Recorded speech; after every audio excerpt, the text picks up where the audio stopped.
இதுவரை 6 கட்டம் நடந்து முடிந்திருக்கிறது. 486 தொகுதிகளில் தேர்தல் நடந்து முடிந்திருக்கிறது.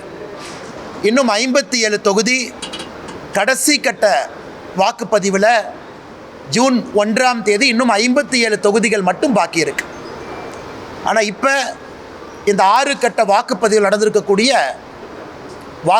பதிவை பார்க்கும் பொழுது, மக்களுடைய எழுச்சியை பார்க்கும் பொழுது, பாரதிய ஜனதா கட்சி தனியாக எப்படி 2014 283, 2019 303, இந்த முறை 2024 மிகப்பெரிய எண்ணிக்கையோடு பாரதிய ஜனதா கட்சி, எங்களுடைய எண்ணிக்கை 370 பாரதிய ஜனதா கட்சி, தேசிய ஜனநாயக கூட்டணிக்கு 400.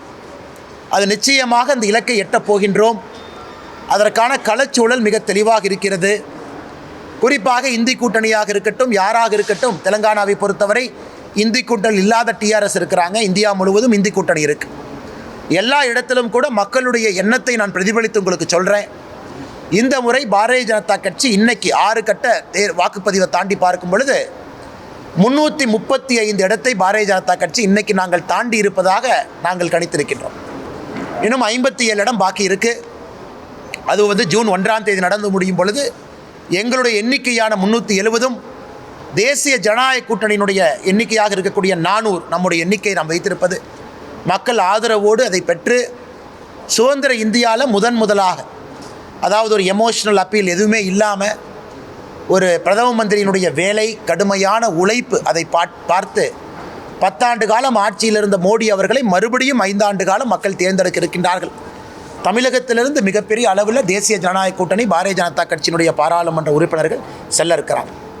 அதனால் நம்முடைய நண்பர்கள் நீங்கள் கேட்குற கேள்விக்கு பதில் சொல்கிறாங்கன்னா கேளுங்க. தனியார் நிறுவனம் நடத்தக்கூடிய ஒரு கருத்து கணிப்பில் நீங்கள் சொன்ன மாதிரி இந்திய அளவில் பாரதிய ஜனதா கட்சி 3 இடங்களில் தாழ்ந்து பண்ணியிருக்காங்க. ஆனால் தமிழகத்தில் 2 இடங்களில் தான் வெற்றி பெற வாய்ப்பு இருக்கிறதா?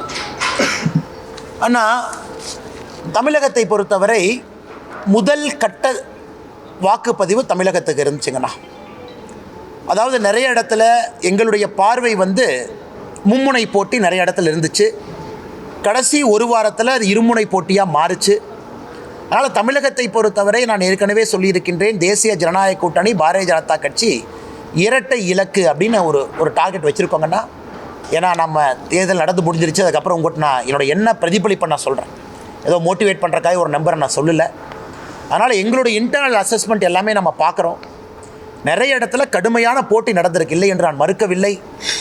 விக்ட்ரி மார்ஜின் ரொம்ப குறைவாக இருக்கலாம், 40,000, 50,000, 30,000 அந்த மாதிரி இருக்கலாம். ஆனால் தேசிய ஜனநாயக கூட்டணியில் பெரிய தலைவர்கள் நின்றுருக்கிறாங்க. தேனியில் பாருங்கள், டிடிவி தினகரன் அவர்கள்.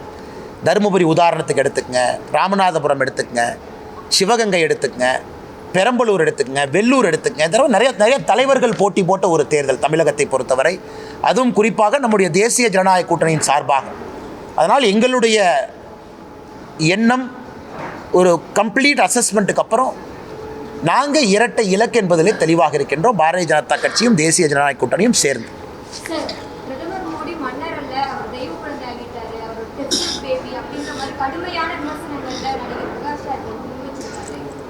பிரகாஷ் ராஜ் அவங்க அதாவது பெங்களூர் சென்ட்ரல் தொகுதியில் நிற்கும் பொழுது டெபாசிட்டை இழந்தவர்.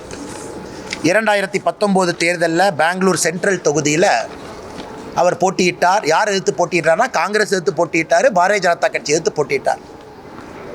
அங்கே டெபாசிட்டை இழந்த ஒரு நடிகர் என்பதுதான் பிரகாஷ் ராஜ் அவர்களுக்கு அரசியல் இருக்கக்கூடிய அனுபவம்.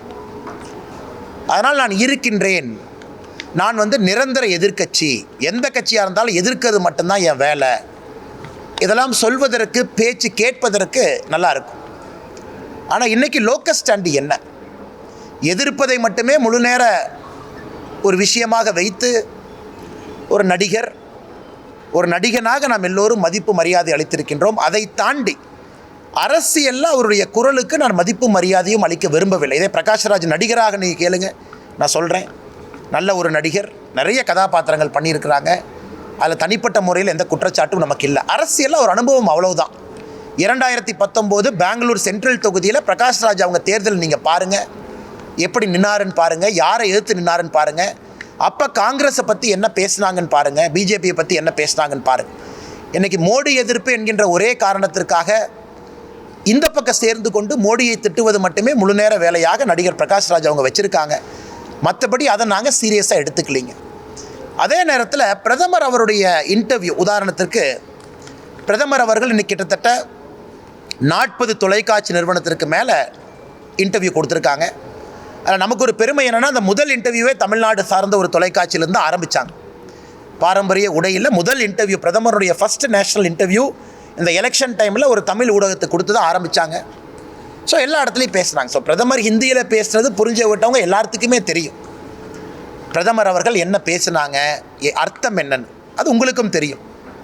குறிப்பாக பிரதமர் அவர்கள் என்ன சொன்னாங்கன்னா, இங்கே ஒரு வேலையை செய்வதற்காக அனுப்பப்பட்டவன் நான், என்னுடைய வேலை கர்மா என்ன என்பது எனக்கு தெரியும் அப்படின்னு பிரதமர் சொன்னதை உடனே இவங்க அப்படியே மாற்றி, அது இந்தியில் பிரதமர் பேசுனதை மாற்றி அதை ஸ்டேஜில் ஒரு 4 பேர் பேசுகிறாங்க. அதை வைத்து நாம் என்ன பதில் சொல்கிறது? அதை பிரதமர் அங்கே மட்டும் இல்லை, மேடையிலேயும் சொல்கிறாங்க, பொதுக்கூட்டத்திலையும் பேசுகிறாங்க. அவருடைய கடமை என்ன? ஆண்டவன் எனக்கு என்ன வேலை கொடுத்துருக்கா, அந்த வேலையை செய்கிறேங்கிறாங்க. அதனால் இதை திரித்து பேசுகிறவங்ககிட்ட நம்ம என்ன பதில் சொல்கிறது மேடம்?